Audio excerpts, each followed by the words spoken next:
department. So it is the responsibility of the IT head to ensure that the systems are available 24/7, accessible across the countries. Now, having said this, now you see that today in the competitive world, things are becoming more and more complex. So how do you secure this data? How do you ensure that things are in the right direction? And the other one is that by chance, if some things are not working properly, there could be some disaster, and then what are our plans to bring back the systems online? The moment the systems are down, it is of millions of dollars where the loss is happening. The production people cannot post the productions, the stocks are not available, the sale cannot happen. I mean, it's a huge chaos happens. Then what is our standby, or what is an alternative, by which we can see that we can bring back the system? Now this slide, this is something which, it's close to my heart. I take it forward in many of the forums and all. You have a data center, and then just to bring it that, you have a data center, then you have got the different countries, manufacturing places, the sales organizations, all these things are doing the transactions. Then what type of securities that you put on the top of it? Yes, most of us has got normal securities, like you got the firewalls, you got the antivirus. That is the base level securities. When you are doing a global business, and these securities are not just sufficient, you need to have something on the top of it. Then you go for the intrusion prevention systems, the intrusion detection systems. There should be a close watch on these things. Who are the people who are coming onto our network? Who are the people who are trying to come onto your enterprise? Then shall we allow all these people? Shall we follow the traffic? You need to monitor the traffic. You need to drop the bad people. You need to allow the friend people to come. So what I'm trying to say is that this is becoming more and more complex, in a manufacturing environment. That is one. The other thing is, as Mr. Samiz rightly said, we use this data. A lot of data is getting generated. Most of these places we use ERP systems. Sales data, the financial data, the manufacturing data, a lot of data is getting generated. Now this data is becoming large and large day by day. Then we are reaching a stage where we are talking about the big data. In a layman's language, the big data is nothing but large data, large types, large volumes, and then large frequencies. When I talk about large data, the database running onto some few terabytes. When I'm talking about the large types, the types is the data is coming from different sources. Data is coming from ERP systems, data is coming from Excel spreadsheets, data is coming from CCTVs, different varieties of data is coming. Now the large job and the resilience, in the sense, the current systems, cannot handle this type of data. So we look something, which are specific for analysis of this data, which can process this data, and we can generate the reports. That is where we talk about the large data. Now coming to the BYOD, I just share some of my experience. Now this is something which, yes, shall we give these devices to the people? Shall we allow the people to bring whatever they want it? There are yes and there are no. I'll just share my experience. When I was handling China, yes, as a good policy, we said that please bring your own device. We'll take it onto our network, and we'll ensure that you will become a part of our corporate network. It's a concept is good, so that yes, all the information can go to them. But in the process, what has happened was that the amount of load, the amount of the responsibility coming on IT was tremendous. In the sense, in a place like, I just trying to differentiate two different countries, let me not take the names and all. A country where the people change their devices, day in and day out. In the sense, every 3 months, every 4 months, every 6 months, they keep changing the devices. The moment you change a device, it's a job of an IT person, to reconfigure that. So does this IT person has got their skills? When they change the device, it is not only the model, they change the operating system, and then change their own languages. It's becoming very difficult. Then we need to come out with our own policies, either to allow or not to allow. Now, having said this, recently we implemented in the Qatar National Cement Company, we came out with a policy very clear. Yes, we allow you people to bring your own device, but yes, this device is provided by the company. It is your device, that's fine, you use this device, and we put our own policies onto that. Now, some of the policies that, it is required by the company. Say, for example, if somebody is coming late in the morning, the information has to go to his boss. Because the reason is that, so the boss is prepared. If the guy is not coming, what is an alternative? Now, this information has to go through their mobiles. So what it does is that, okay, when the person the punches his the attendance in the morning, it captures and it knows whether he is on time or not on time. The moment he is not on time, okay, it captures that and the system knows, okay, who is his boss, the message has to go to him, with a message to him also saying that you are late today, okay, or you are not come today. So what I'm trying to say is that, yes, there are some lot of workflows are there. These workflows are going through the mobile devices. Okay, then what we said is that, yes, these devices, okay, on which the workflows can go, on devices where it cannot go. Now coming to the big data, yes, I mean, this is something which is, the existing systems are not able to manage. Okay, the data is becoming, we have got about 10 years data is there, another 3 years data has been recently added. So what we do is that we run some different applications where it can take this data, process it and give it to the people. Very business critical data, which is very useful to the people, especially, okay, when they are doing your year-ending activities, planning for the future, the planning, budgeting, and then controls. When they plan for these things and all, this data generates a lot of information can be taken for. Thank you, Satya. And I think we saw how diverse is the subject and from different perspective and point of views for each one of you and different users and needs for this sector. And it's really critical from each one as a perspective. But I will ask you, Mr. Mohammed, about the financial sector's readiness from cybersecurity side and with the growing threats and risks and that we see it every day. There is different types of risks that attack different levels, whether it's users or end users that use your services or attacking the enterprise itself. So how you see the readiness of the financial sector? Okay, well, from my point of view, when we talk about readiness, to me, I think it covers or it addresses 2 layers here. The service provider, the gateway where your services are connected or available to the customers, which is mostly the ISP provider or the telecommunication companies, and the internal readiness when it comes to security of your applications and the interface applications, web interface applications. Now, I'll be honest with you, overall, I see a number of challenges that are increasing day after day. I'm not saying that in terms of readiness, the financial sector here in the area don't have effective security readiness for their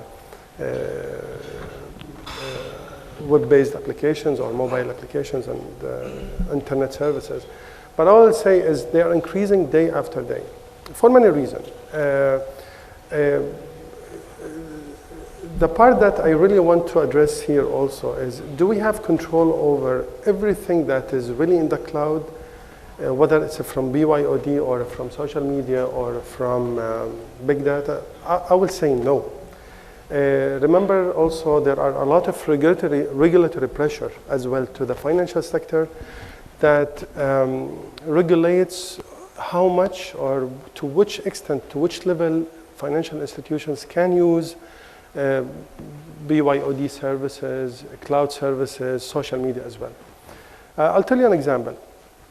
In my previous organization, one of the points that were very, I would say, we were under pressure to enable BYOD for the customers, for the employees, I'm sorry. And there was a huge discussion, or I would say, a challenging discussion between information security and IT to enable such services for the customers and employees as well. And we wanted to come to a conclusion where that could be enabled, but in a secure way. So at that time, MDM and separating corporate data from personal data was not available at that time. I'm talking about like 4 or 5 years ago. So the discussion is, what do we enable in the devices for the employees? Do we enable certain information, certain services, certain applications? Definitely yes. You cannot enable everything. If for any reason that mobile was lost can I have the access as a corporate or corporation to delete or wipe that device? Well, the answer should be yes, but do you legally have the right to do that? It was a big challenge overall. In today's environment, I think technology have really, or security tools and security techniques and controls have enabled or made it easy for many of the corporations to, in a better way, enable BYOD for their employees and customers. By enforcing some of the security controls and separating corporate data from personal data. Yes, you can use your own mobile, no problem, but remember something very important. Whether you're an employee or customer or vendor as well, this part in your mobile, I'm securing it. I'm responsible to secure it. If something happened to it, it's my responsibility. You handle your area or your part in your mobile, that is your personal area. We don't have control over it, it's your area. But when it comes to our corporate data and information, that is managed and secured by us. Something really very important I want to stress on is we usually, as information security professionals, people have the impression that we block or we lock business from doing what they want to do, from being innovative or from opening innovative ways to do business. And to me, the success for any information security function is really to actually to allow business to enable technology and business gateways, but in a secure way. And that when it comes to even cloud services and cloud computing. I'm supportive to it, but again, the question will be, in order for me to use it, I have to give away some of the controls, security controls that I cannot control it they are not in my custody, basically. Along with respecting regulatory requirements and customer expectations as well. Talking about social media security as well. Our employees and customers, they use now social media using even their mobiles as well. And I'm talking here about their personal accounts.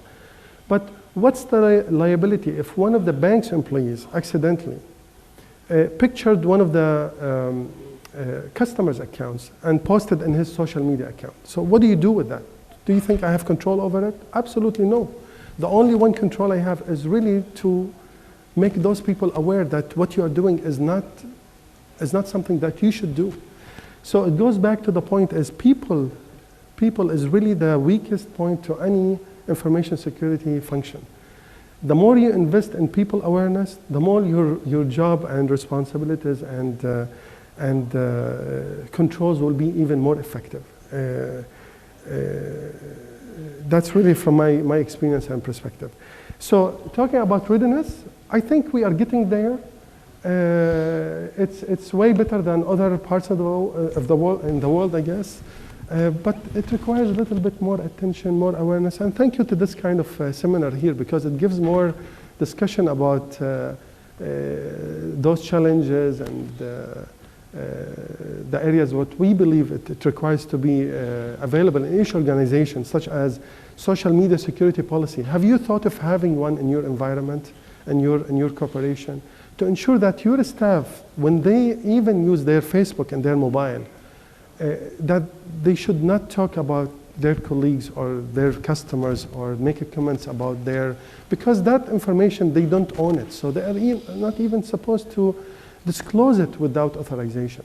So these kind of things, it really is something that you should consider as part of your security controls that you need to implement in your organization to bring it from this maturity level to a higher level.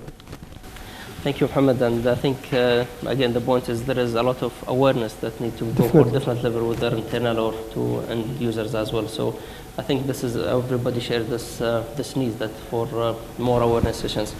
Mr. Satya, you've been implementing ERP enterprise solutions for major organizations that generates really huge amount of information that's critical for the business. And later on, based on that, you're going to generate business intelligence reports, dashboards for the management, which this information sometimes is under the radar of competitors, that because it will give them inside information that will give them better position in the market to compete. So how you secure such information inside your organization, make sure that it's managed in a good way, that will not be gone to the wrong hands? Understand. Yeah, Samir, I think let me share this experience also. Naveen, just you can just play that slide.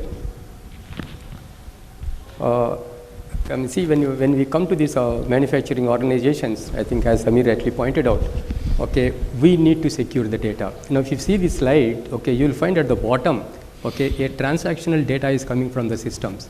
The transactional data coming from the finance, so coming from the manufacturing, coming from purchasing, sales, and then things like that. And this data, okay, has to be fully secured because we do not want this data to go into the hands of anybody else. Okay, it's a very, very critical data, okay, especially the sales data, the production data, okay, the sales data, the sales customers data, the pricing data, the sales patterns, okay, the volumes, who is picking up, at what rate, at what discounts, it's very critical to the organization. Now, it is our responsibility to ensure that whatever the systems that we put, okay, we need to secure this. That is one. And then Mr. Samir has rightly asked, okay, once this data is available, from this data, okay, we can generate a lot of business intelligence coming out of it. So when I talk about the business intelligence, okay, these are the tools should be available to the business people, okay, so that they can take the right decisions. The sales people should have the information saying that, yes, who are the people who are picking up maximum sales? Who are the customers who are giving maximum revenues? Okay, that data should go to them. Then on the top of it, okay, they have to build up the relationship with the different vendors. Okay, then we have got the intranet. So what I'm trying to say is that, okay, I mean, as a IT head, okay, as an architect of the infrastructure for the manufacturing organizations, okay, the vertical one is one thing. On the two sides, okay, you've got two different pillars are coming. Okay, one of the pillar, okay, you might have seen that there is a security pillar is there. So what I'm trying to say is that when you put any system, sales or purchase or the finance, okay, each one has